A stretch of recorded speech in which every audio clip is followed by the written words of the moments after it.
प्रभु, क्या संसार में केवल सुख का होना संभव नहीं है?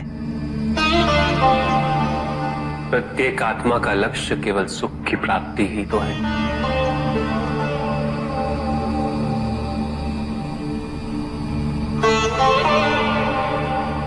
परमानंद की प्राप्ति।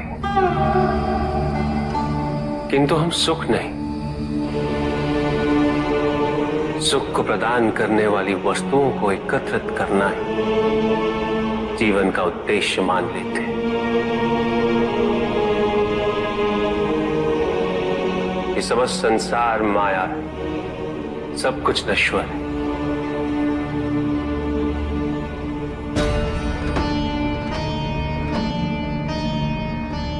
जिन वस्तुओं को हम सुख का स्रोत समझकर एकत्रित कर रहे हैं,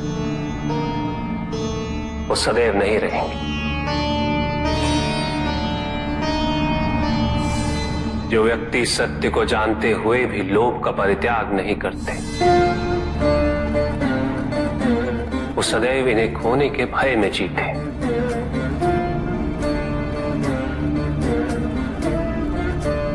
और जो व्यक्ति सत्य को जानते ही नहीं, वो अहंकार में जीते।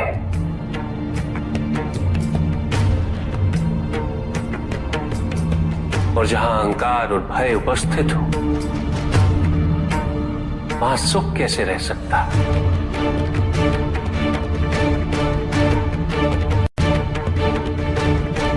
किसी को ये दुख है कि उसके पास कुछ भी नहीं, और जिसके पास सब कुछ, उसे ये दुख है कि पाने को कुछ शेष नहीं। सुख को हम स्वयं अपने दृष्टिकोण से परिभाषित कर देते हैं,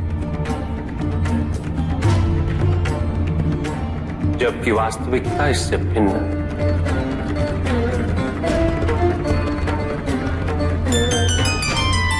इसलिए आवश्यकता है अनासक्त रहने की। किंतु प्रभु, क्या आसक्ति स्वाभाविक नहीं है? और दुख का मूल कारण भी तो यही है ऋषि भृगु। आसक्ति हमारे मन की शांति को छीन लेती है, उसे भंग कर देती।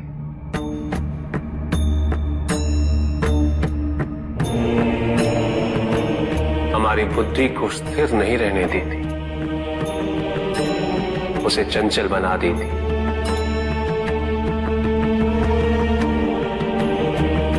आसक्ति से प्रमाद की उत्पत्ति होती, प्रमाद मद होता है, और मद अहंकार का स्रोत है।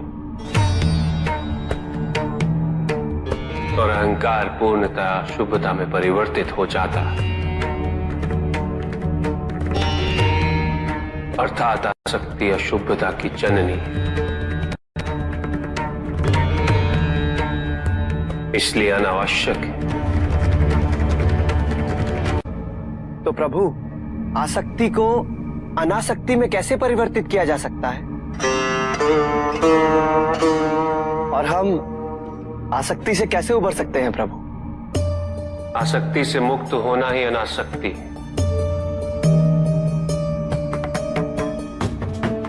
आसक्तिहीन होने के लिए अपने और पराये का भेद मिटाना अनिवार्य है।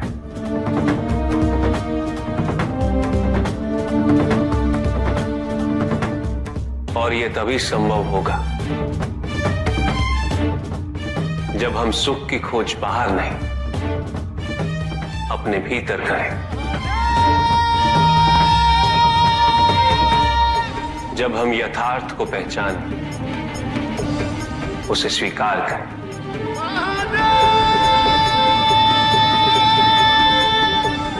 हम अपने सुख को सांसारिक तत्वों से परिभाषित नहीं करें।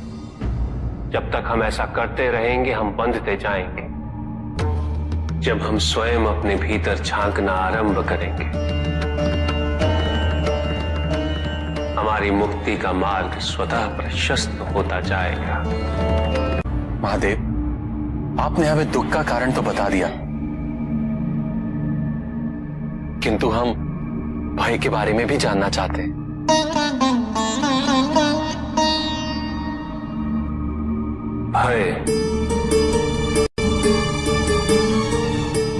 भय का स्रोत है इच्छा।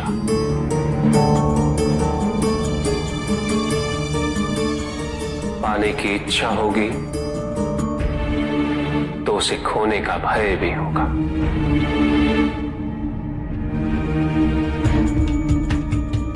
यदि जीवित रहने की इच्छा है तो मृत्यु का भय भी अवश्य होगा।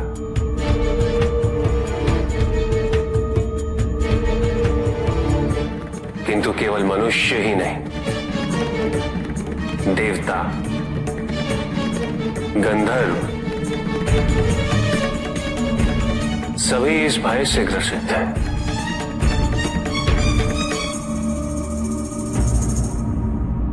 क्योंकि इच्छाओं से मुक्त कोई भी नहीं।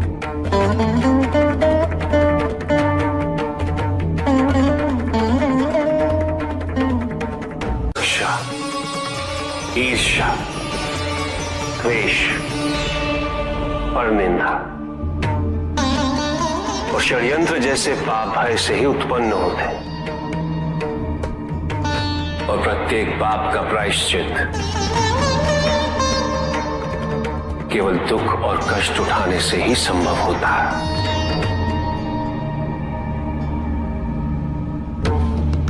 इसलिए भय भी अंत में दुख का कारण बन जाता है।